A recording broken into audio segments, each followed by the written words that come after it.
اعوذ باللہ من الشیطان الرجیم، بسم اللہ الرحمن الرحیم۔ عزیز القدر سامعین، سلام مسنون۔ فضائل رمضان سے حدیث مبارکہ سماعت فرمائیں۔ حضور اکرم صلی اللہ علیہ وسلم نے اس ماہ مبارک میں اس بات کی رغبت دلائی ہے کہ آقا لوگ اپنے ملازموں پر اس مہینے میں تخفیف رکھیں، اس لیے کہ آخر وہ بھی روزہ دار ہیں۔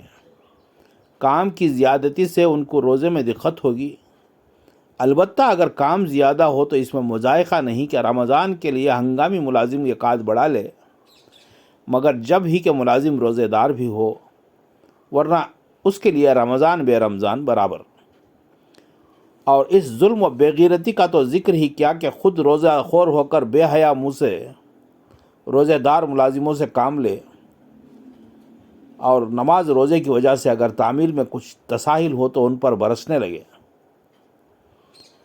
اللہ تعالیٰ قرآن پاک میں فرماتا ہے، ان قریب ظالم لوگوں کو معلوم ہو جائے گا کہ وہ کیسی مصیبت کی جگہ لوٹ کر جائیں گے، مراد جہنم ہے۔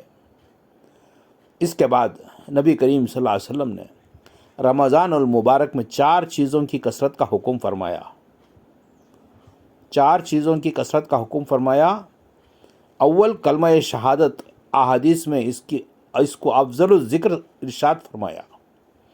کلمہ شہادت کو افضل الذکر ارشاد فرمایا۔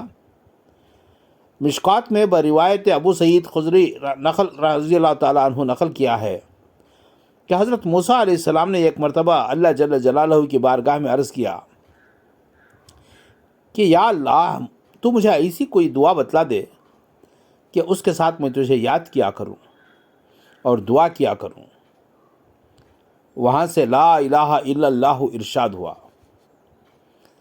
حضرت موسیٰ علیہ السلام نے عرض کیا، یہ کلمہ تو تیرے سارے ہی بندے کہتے ہیں، میں تو کوئی دعا یا ذکر مخصوص چاہتا ہوں۔ وہاں سے ارشاد ہوا کہ اے موسیٰ، اگر 7 آسمان اور ان کے آباد کرنے والے میرے سوا یعنی ملائکہ اور 7 زمین ایک پلڑے میں رکھ دیے جائیں اور دوسرے میں کلمہ طیبہ رکھ دیا جاوے تو وہی جھک جائے گا۔ اللہ اکبر۔ یہ حدیث میں وارد ہوا ہے کہ جو شخص اخلاص سے اس کلمے کو پڑھے، آسمان کے دروازے اس کے لیے فوراً کھل جاتے ہیں اور عرش تک پہنچنے میں کسی قسم کی روک نہیں ہوتی، بشرطے کہ کہنے والا کبائر سے بچے۔ عادت اللہ اسی طرح جاری ہے کہ ضرورت عامہ کی چیز کو کثرت سے مرحمت فرماتے ہیں۔ دنیا میں غور کرنے سے معلوم ہوتا ہے کہ جو چیز جس قدر ضرورت کی ہوتی ہے اتنی ہی عام ہوتی ہے۔ مثلا پانی ہے کہ عام ضرورت کی چیز ہے، حق تعالی شانہ کی بے پایاں رحمت نے اس کو کس قدر عام کر رکھا ہے، اور کیمیا جیسی لغو اور بیکار چیز کو انخا کر دیا۔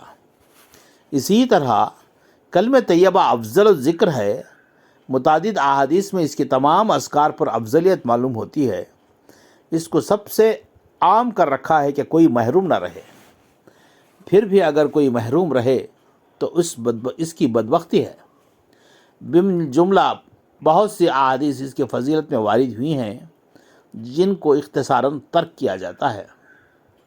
دوسری چیز جس کی کثرت کرنے کو حدیث بالا میں ارشاد فرمایا گیا وہ استغفار ہے۔ احادیث میں استغفار کی بہت ہی فضیلت وارد ہوئی ہے۔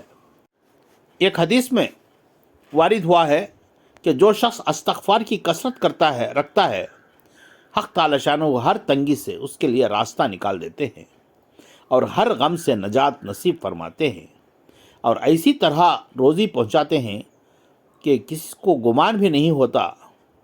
ایک حدیث میں آیا ہے کہ آدمی گنہگار تو ہوتا ہی ہے، بہترین گنہگار وہ ہے جو توبہ کرتا رہے۔ ایک حدیث قریب آنے والی ہے کہ جب آدمی گناہ کرتا ہے تو ایک کالا نقطہ اس کے دل پر لگ جاتا ہے، اگر توبہ کرتا ہے تو وہ دھل جاتا ہے، ورنہ باقی رہتا ہے۔ اس کے بعد حضور صلی اللہ علیہ وسلم 2 چیز کے مانگنے کا امر فرمایا ہے جن کے بغیر چارہ ہی نہیں: جنت کا حصول اور دوزخ سے امن۔ جنت کا حصول اور دوزخ سے امن۔ اللہ اپنے فضل سے مجھے بھی اور آپ تمام کو بھی مرحمت فرمائے، اور اللہ تعالیٰ سے دعا ہے کہ ہمیں کہنے سننے سے زیادہ ان احادیث مبارکہ پر عمل کرنے کی توفیق عطا فرمائے۔ آمین ثم آمین، وآخر الدعوانا ان الحمد للہ رب العالمین۔